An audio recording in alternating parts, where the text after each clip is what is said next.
I want to thank Brod's Coffee for sponsoring this podcast. It's veteran owned and operated, and I can't thank them enough. Thank you, Kyle Early. All right, we're live with Keith. I don't want to mess up your last name. It's Hannaleck, I believe. Got it right. It's awesome. First off, I want to thank you for coming on the show, taking the time. I know we tried to coordinate a couple times, and some stuff happened, but thank you for coming on the show, man. I can't thank you enough. My pleasure. Thanks for having me. Yes, sir. So you was in the Navy, but we'll start off. You had a father that was in the World War II. Um, kind of go over his background, and is that what led you to go the route that you took in the military?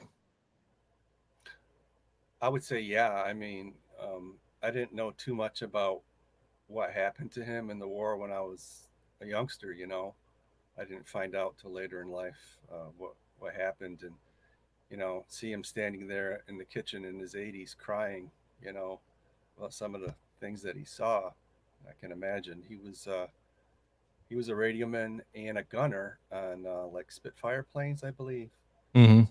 Sure what he had experienced, and he had a hard life prior to that. He had an alcoholic father, and there were 9 kids in the family, and they sent him away to the boys' club in Nevada when he was 16, and basically a dysfunctional family, And then he went into the World War II and served his time, came out and built his life, and did quite well. He was a self-made man, really, and I guess I could say I'm the same. I followed in his footsteps that way, and made my own opportunities, worked hard, and here I am. So, Yeah, that's now being a radio man.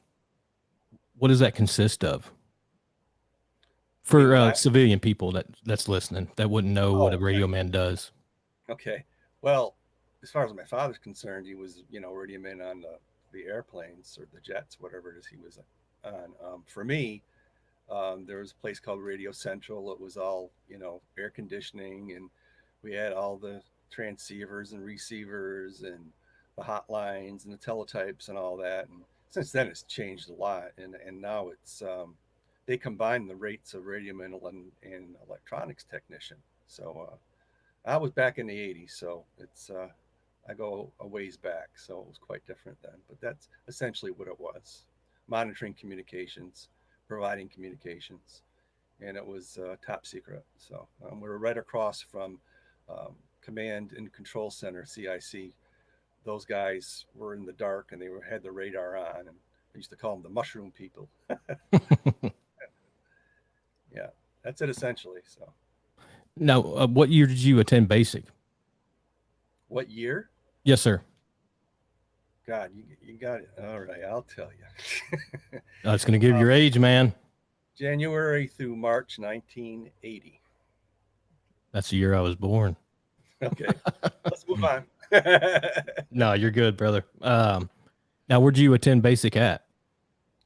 Great Lakes, Great Where? Lakes, Michigan. Oh, okay, gotcha. Yeah, And then you were signed to. How was that going through basic? Was it pretty tough on you, or is it everything you brutal. expected? It was brutal. I got sick. I remember being sick, and it was the middle of the winter. But I knew that if I could get through that I'd be able to get through anything in life, and I did it. And that set the tone for my entire life, which I didn't realize at the time, of course. Mm-hmm. I just thought it was really tough and was asking myself the questions, what did I get myself into?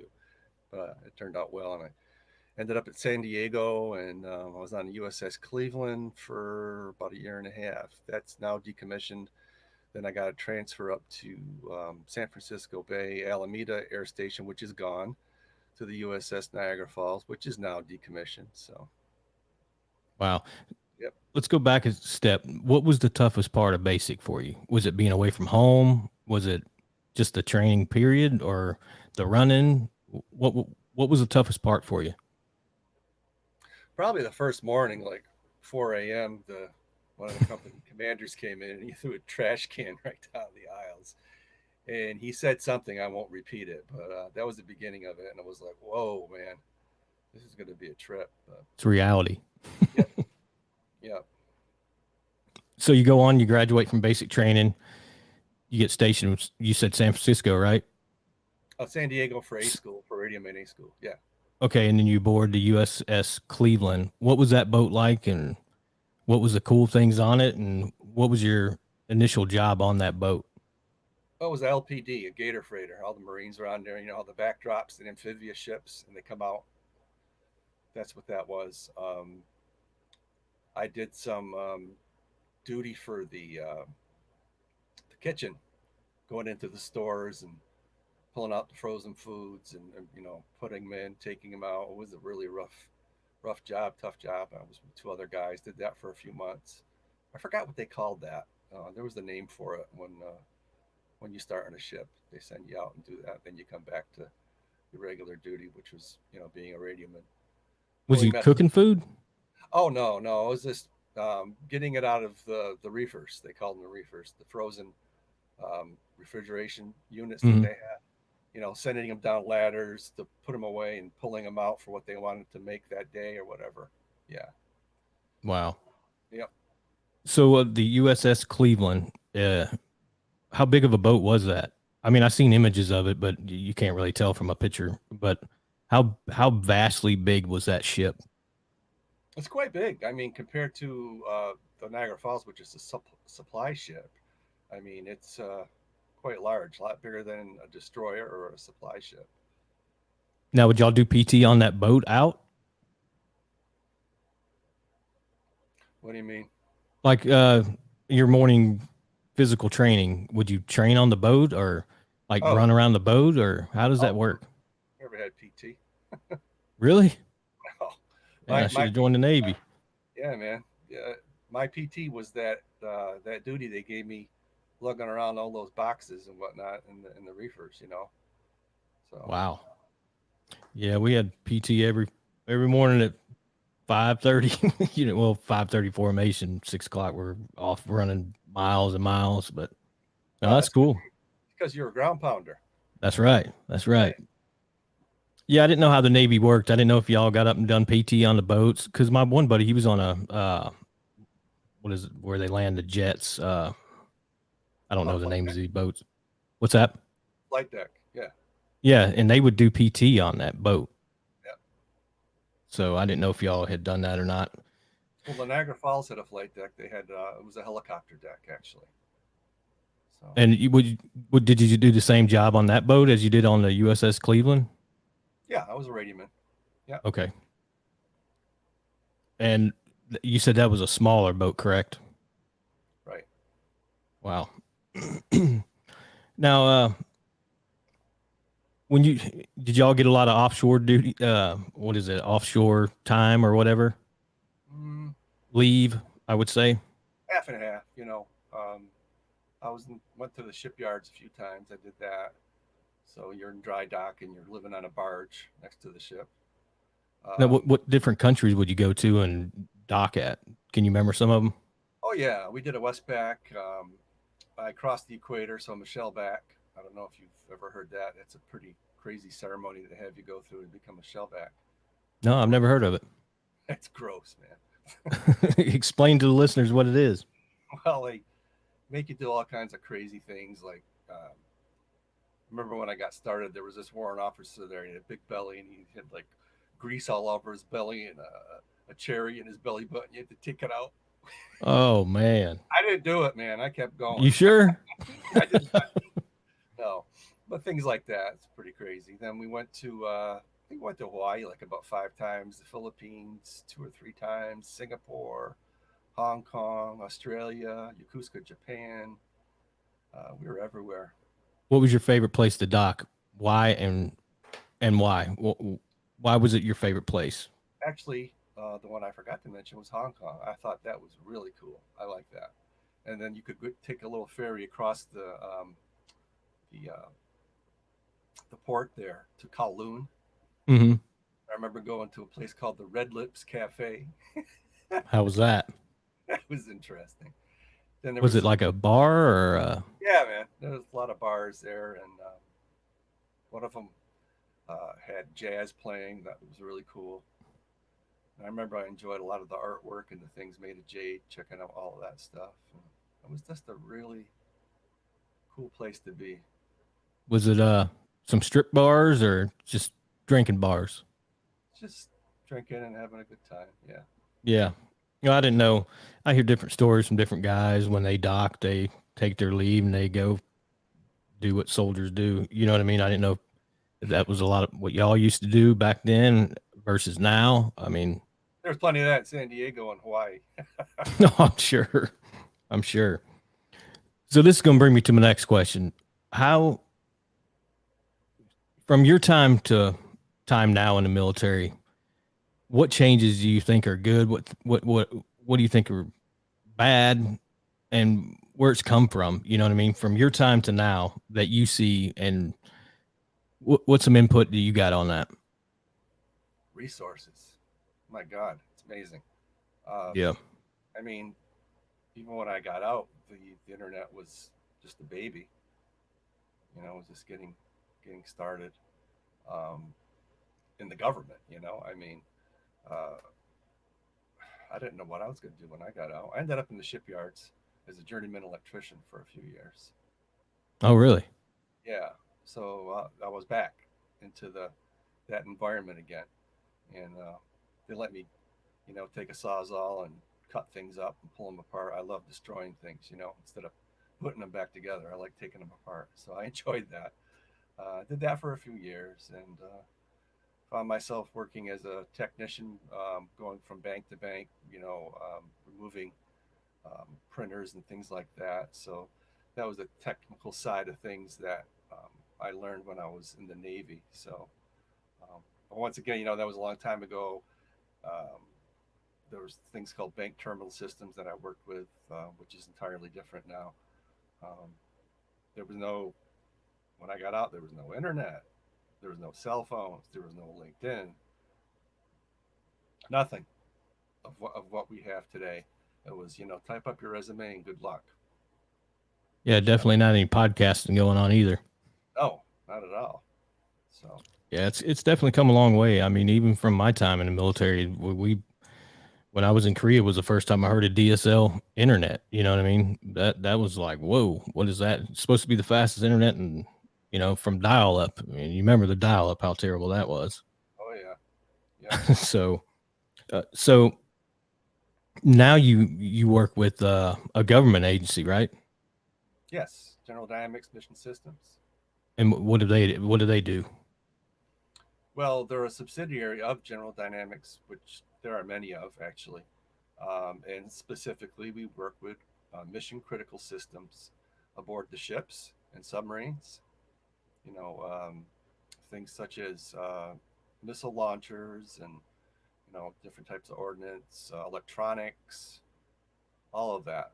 And we work with all branches of the service actually. So, but and for me, particular, there's a focus on Navy, and I'm not really working with ground systems or anything like that. Um, I support all the field sites out there, like the guys and girls that go out.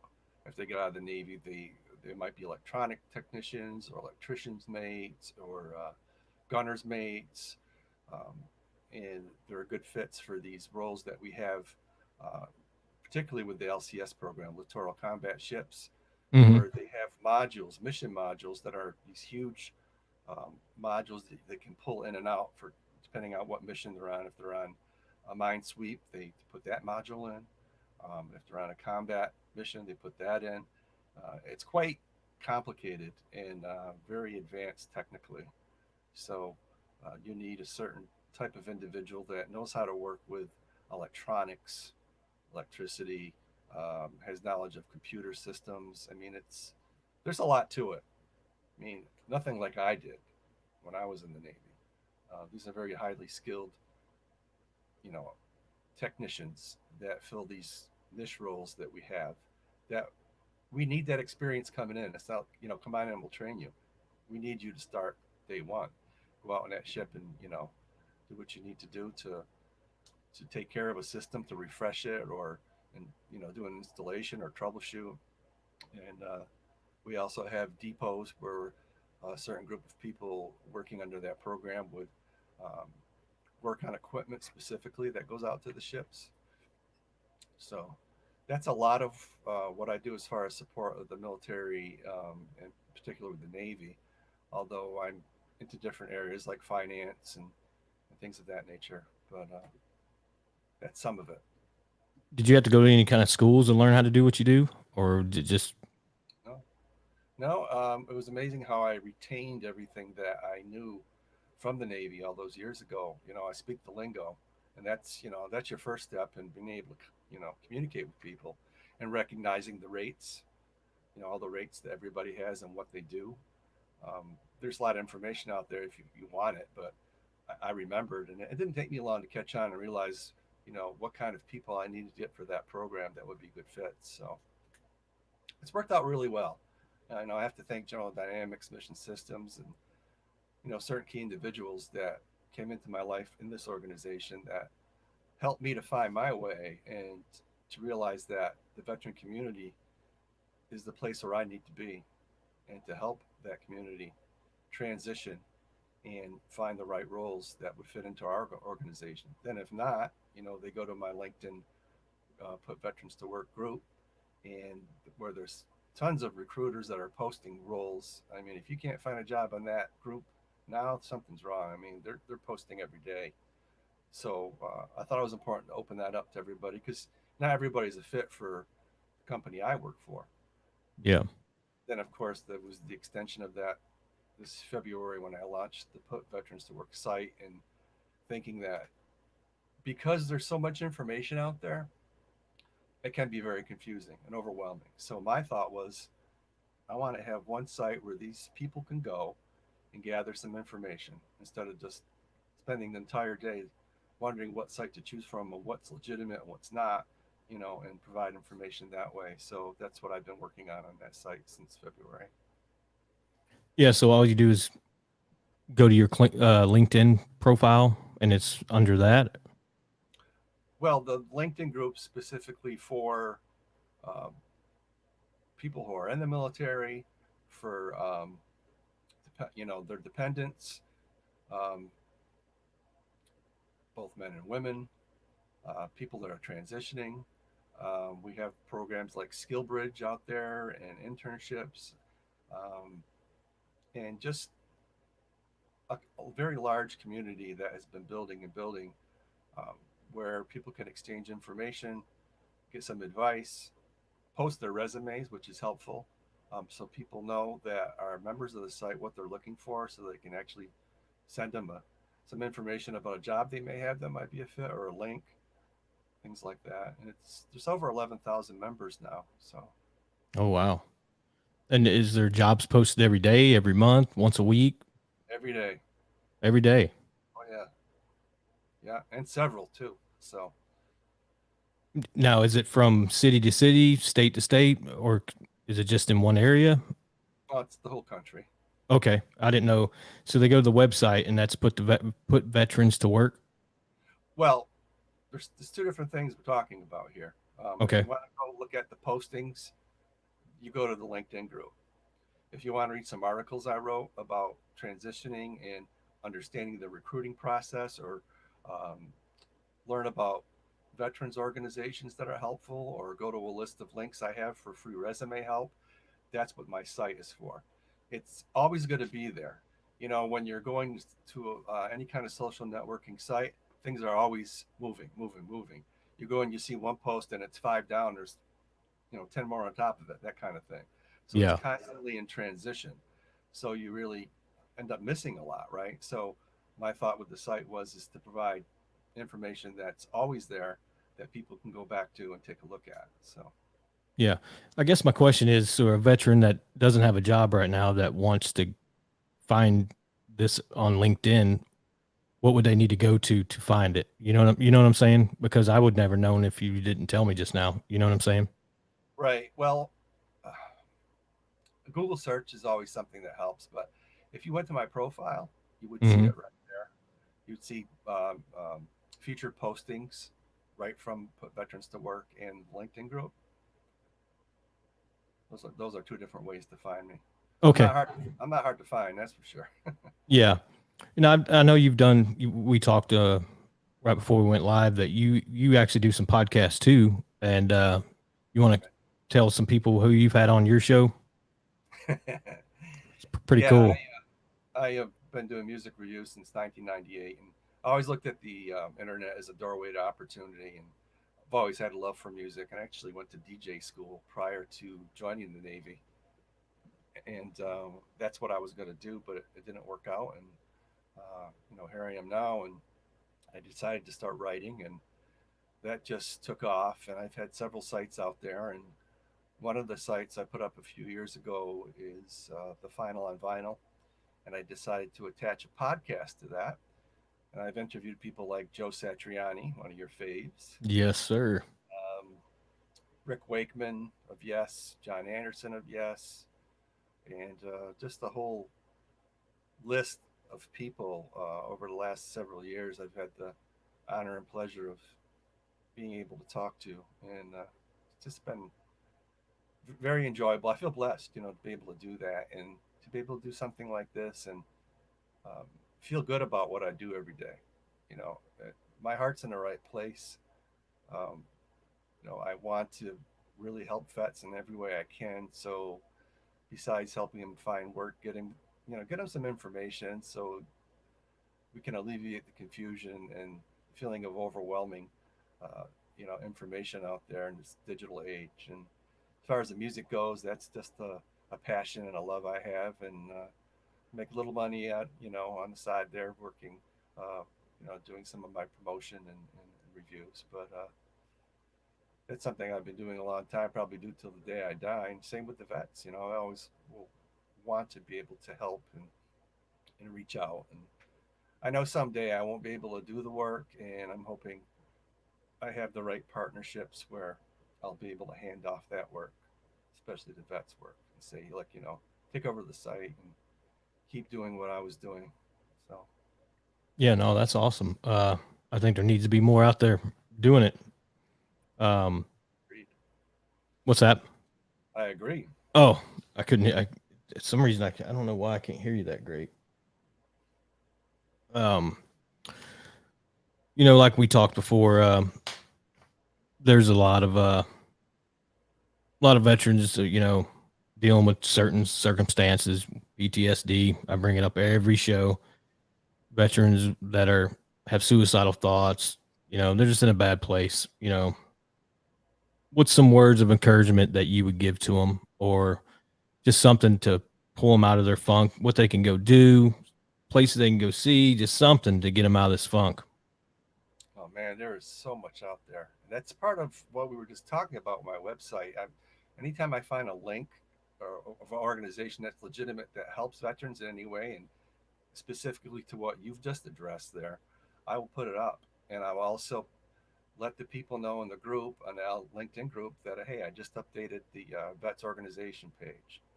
You know, um, nobody's alone out there. We're all brothers and sisters that know what it's like to be a veteran. Some of us were fortunate, like me, that didn't have to go through wartime, and experience all that. And based on what I found out about my dad and what I know about what some folks go through with the PTSD, it's a rough ride, but we can help each other. There's a lot of help out there, and it doesn't necessarily have to cost you anything either. So, Yeah, I think that's the main thing. They lose their focus, they lose the mission. They just get beside themselves and feel like there's no way out when all we got to do is reach out to one another again. I think that's the main thing. right. And, maybe some words of inspiration for me would be that the Navy saved my life. I had a problem with alcohol. I've had a drop almost 39 years. So I feel indebted. Congratulations, man. Thank you. Thank you. Well, I'm blessed, like I say. I feel indebted to the Navy, to the military, and um, gave me my life. And, where would I be if I hadn't had that program they sent me to? I don't think I'd be here. So I look at that and the opportunity I have every day to do something that's worthwhile to help somebody out. Well, I'm a lucky guy. Yeah, that's amazing, man. That you haven't drank in 39 years. I recently stopped drinking. I was a pretty heavy drinker myself. Every once in a while, I have a drink, but not nothing like I used to. When I say heavy, it was 24 beers. If there was 30 beers, I'm gonna drink 30 beers. If there's 15 in there, I'm gonna drink 15. But you I know, hear you. Hmm. I crested that hill, and glad I did, and I'm on the other side of it. And it wasn't. I never had any depression with it. It was just something that I enjoyed doing. But my thing is, I can't stop after one. I got to have them all. It's like the term in the military. It's a measuring contest. So One that's is what I was doing. There's a saying in AA. It's one is too many, and a thousand's never enough. Yeah. I totally get it, Yeah. and that can apply to different areas of your life too. Have you noticed? Yes, sir. Yes, sir. So I'm gonna ask you a couple more questions. Basically, some day to day deals. Do you carry a handgun at all? Do you conceal carry? Do you open carry? If you do, and what kind of gun do you carry? What platform? I don't, but believe me, I've been thinking more and more about it. Doing that, um, I think the lady I live with here, my wife, wouldn't be too comfortable with that, so that's why I hesitate to do it. But I look at what goes on every day in our daily lives, and some of the things you hear about and read about and see on the news that really concerns you. And you got to protect yourself. I got a baseball bat. Yeah, I don't watch the news. I do carry. I got one of my guns sitting right here. I got enough sitting in there for a lifetime. But I think everybody should have one. Because if somebody does break in your house, baseball bat. I mean, honestly, what if someone's got a gun? What is it Not going gonna to do? stop a bullet. I hear you, man. I know. You know, you know. But it's just a simple question. What kind of gun are you looking for? Home defense. Just probably a Glock or something like that. Be good to have. Yeah, it's That's good. about $500, right? Yeah, that's what I got sitting right here. It's a Glock 19. Love it. It's a great gun. I I I got buddies that carry the same model, Glock 17s. I mean, there's so many different ones that you just got to feel them out and see which one fits you the best. Are Well, you my an work. outdoorsman at all? No. I appreciate nature and I like being outside. Um, not a hunter. Um, done some snowshoeing, which was kind of fun. I enjoyed that. But I'm more of a bookworm, computer geek. You know, Yeah, I work 9, 10 hour days, and after that, I do some music work, and now I got the Vets website. So when I got some time to relax and throw an LP on and do some reading about something I might be interested in at the time, that's what I do. So I'm not real active outdoors. have you wrote any books, or is this just writing on the internet? It's just writing, music reviews and a few articles I put up for the Vet site. Yeah, my daughter Gotcha, wrote a gotcha. book though. My daughter wrote a book, but I haven't. What's her book? um, it's called Somber Suffocation. It's about going through teenage years and realizing you have anorexia. Oh, really? She's been recovered for 7 years now. You got to see her. Beautiful. Wow, So, that's amazing. Is it oh, on Amazon or anything? yeah, actually, it is. Yep. I have to check it out. Plus, my mom, she's a truck driver. She's all the time listening. I don't know if there's a what do you call it, audio book of it. She likes to listen to a lot of the guest books that have wrote a book. She'll listen to them audio wise on while she's driving. So I can mention that one to her as well. Well, thanks for that. Yeah, absolutely. And I'll put it listed in the um, when I type everything up, it'll be in the on the podcast. So I'd like to help people out. Last thing is what what motivates you in your day-to-day life now? You know, is it just all the writing, what makes you tick? A lot of what we just talked about, you know, Yeah. just doing something every day that I really want to do, Hmm. working with people I want to work with, working for GDMS and working in that industry, supporting all our military out there with their mission and finding the right people and lining them up for the jobs that we need to fill, you know, and posting it up on my profile on LinkedIn and the Put Veterans to Work site and the Put Veterans to Work LinkedIn group. And, you know, I get a lot of support from coworkers with that, and definitely wouldn't be where I am today and wouldn't have found this path without, you know, being with General Dynamics Mission Systems, which I joined just about 5 years ago. So, you know, I owe a lot to them. And, you know, companies like Recruit Military that put on the the virtual fairs that we attend, that's helped a lot too, connecting with vets and answering their questions. And, you know, right there and then I'll send them information and links and so forth. So it's all connected together. And it just kind of happened for me. It's not like I was looking for it. And, you know, after time and you start having success, you look back in your life and you say, you know, I did everything for a reason. Now I see why I got to where I was, and everything that I learned is helping me today. You know, when I was in the Navy, I never thought that I'd be where I am today and be using all of that knowledge. I thought once I was out, that was it. And, you know, I would never use anything that I learned there, but it's turned out a lot different, and it Yeah, benefits others, hopefully, right? yeah, absolutely. And I'll also in the description put your LinkedIn. That way people can go on there. If a veteran's looking for a job or whatever, they can go in and find you a little easier. Um, but yeah, man, I really like what you're doing to help veterans. You know, I think there needs to be more organizations that actually, because there's a lot of fake ones out there. Takes your money. I know I've tapped into them to see exactly what they are, and it's all a scam. But there's some legit organizations that actually do help veterans, and I really appreciate that, and appreciate what you do for veterans. And man, I like your story. I was honored to have you on, man, and like I said, I'll put all that in the description, and I can't thank you enough for coming on, buddy.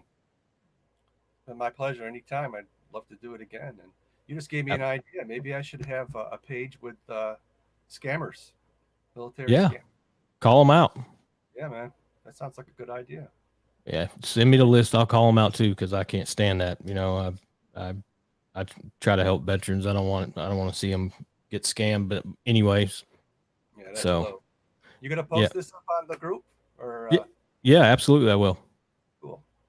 All right. Yeah, yeah. Stick around for just 1 second. I'll end the podcast. And like I said, I can't thank you enough for coming on. I know we tried to schedule a couple of times, but some things came in the way. But I appreciate you being open to come back on. You know what I mean? Sure. Appreciate what you do too. Thank you. Absolutely. Thank you so much. Take care.